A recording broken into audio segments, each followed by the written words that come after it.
Indonesia merupakan negara kepulauan yang memiliki banyak pantai.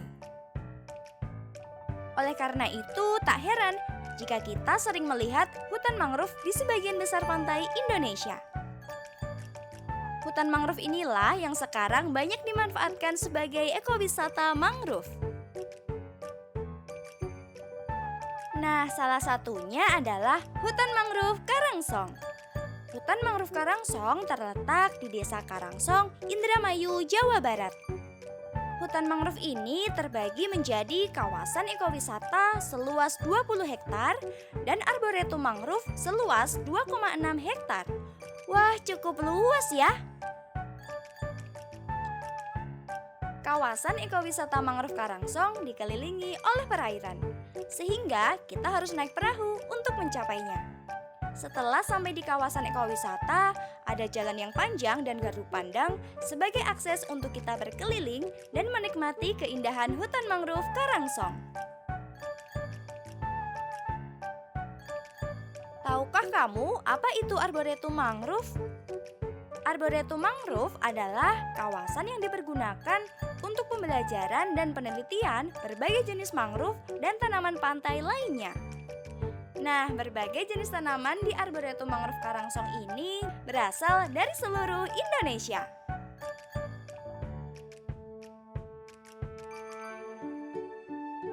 Dulu, sebelum adanya hutan mangrove, kawasan Pantai Karangsong pernah mengalami abrasi.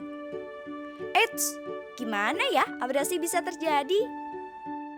Nah, abrasi terjadi saat angin dari laut menimbulkan gelombang dan arus menuju daratan lalu perlahan mengikis pantai. Pengikisan dapat terjadi apabila ekosistem di pantai tidak seimbang. Oleh karena itu, perlu dilakukan penanaman pohon mangrove untuk mengurangi dampak abrasi yang dapat merusak lingkungan dan ekosistem di sekitarnya.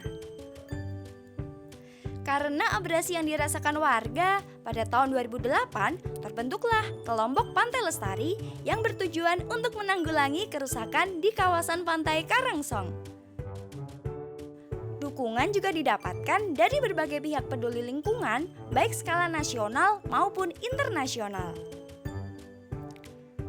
Sekarang, pohon-pohon mangrove yang tumbuh mampu mengatasi abrasi dan dapat mengembalikan kejernihan air. Suasana pun menjadi rindang dan menciptakan rumah yang nyaman untuk berbagai fauna, seperti burung kuntul, burung raja udang, burung kowak malam kelabu, burung ibis roko-roko, kepiting mimi, dan masih banyak lagi.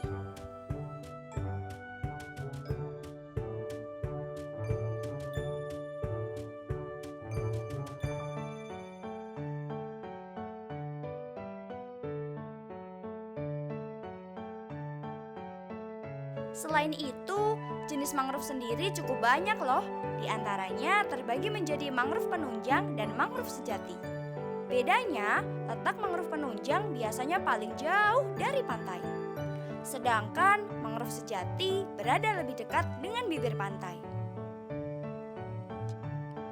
Contoh mangrove penunjang adalah waru, ketapang, dan cemara laut.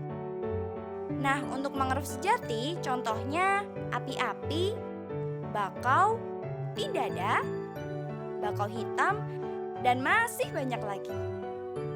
Setiap jenis mangrove memiliki berbagai perbedaan, mulai dari bentuk daun, akar nafas, dan juga buahnya.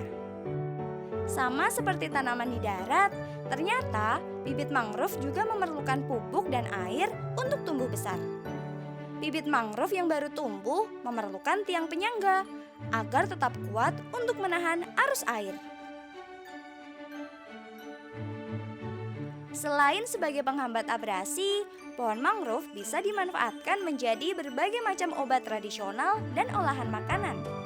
Misalnya buah pidada dapat dijadikan sirup dan dodol, kemudian daunnya juga bisa dijadikan sebagai olahan peyek. Selain itu, propagul mangrove yang sudah mati dapat dimanfaatkan menjadi pewarna batik alami. Walaupun dimanfaatkan untuk berbagai macam olahan, kita tetap harus memilih bagian-bagian tertentu saja ya. Hal itu supaya pohon mangrove tetap terjaga kelestariannya. Wah, ternyata banyak ya manfaat mangrove untuk kehidupan kita. Oleh karena itu, mari kita jaga dan lestarikan ekosistem hutan mangrove supaya tercipta lingkungan yang indah dan nyaman untuk kita semua.